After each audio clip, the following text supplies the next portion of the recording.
Indian army కాళ్ల మీద పడ్డ 93,000 మంది పాకిస్తాన్ సైనికులు. మా దగ్గర అణుబాంబులున్నాయి, భారత్తో ఎప్పుడంటే అప్పుడు యుద్ధానికి రెడీ అని బీరాలు పలుకుతున్న పాకిస్తాన్ ఒకప్పుడు భారత ఆర్మీ ముందు మోకరిల్లింది. 93,000 మంది పాకిస్తాన్ సైనికులు ప్రాణభిక్ష పెట్టమని భారత్ను వేడుకున్నాయి, కాళ్లా వెళ్లా పడ్డారు. ఇది 1971లో భారత్ పాకిస్తాన్ యుద్ధం సమయంలో జరిగింది. దాని వెనక ఏం జరిగిందో తెలియాలంటే ఈ స్టోరీ మొత్తం వినాల్సిందే. 1947లో భారతదేశ విభజన తర్వాత పాకిస్తాన్ 2 భాగాలుగా ఏర్పడింది. పశ్చిమ పాకిస్తాన్, తూర్పు పాకిస్తాన్.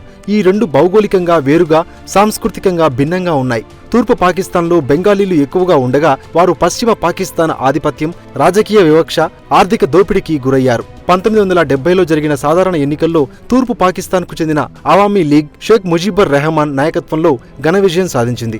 అయితే పశ్చిమ పాకిస్తాన్ అధికారాన్ని అప్పగించడానికి నిరాకరించడంతో సంక్షోభం తలెత్తింది.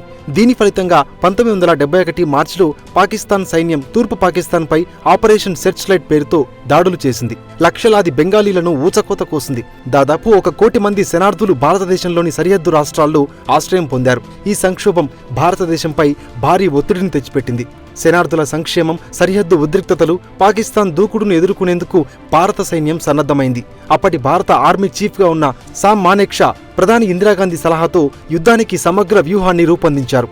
స్థానిక గెరిల్లా యోధులతో సమన్వయం చేసుకుంటూ తూర్పు పాకిస్తాన్లో పాక్ సైన్యాన్ని నలుదిక్కుల నుంచి ఆకస్మిక దాడులతో బలహీనపరిచారు. భారత్ దాడులకు పాకిస్తాన్ సైన్యం బెంబేలెత్తిపోయింది. డిసెంబర్ 13, 1971న మానేక్షా పాకిస్తాన్ సైన్యానికి ఒక గట్టి సందేశం పంపారు. మీరే లొంగిపోండి, లేకపోతే మిమ్మల్ని తుడిచిపెట్టేస్తాం అంటూ వార్నింగ్ ఇచ్చారు.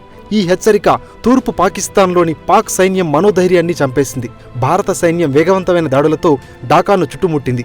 ఫలితంగా డిసెంబర్ 16, 1971న పాకిస్తాన్ సైన్యాధికారి లెఫ్టినెంట్ జనరల్ ఏఏకే నియాజీ నేతృత్వంలో 93,000 మందికి పైగా సైనికులు భారత సైన్యం ముందు లొంగిపోయారు. ఇది ఆధునిక యుద్ధ చరిత్రలో అరుదైన సంఘటన. ఇంత పెద్ద సంఖ్యలో సైనికులు లొంగిపోవడం చారిత్రక ఘట్టం. ఈ అసాధారణ విజయాన్ని స్మరించుకుంటూ భారతదేశం ప్రతి సంవత్సరం డిసెంబర్ 16న విజయ్ దివాస్ జరుపుకుంటుంది.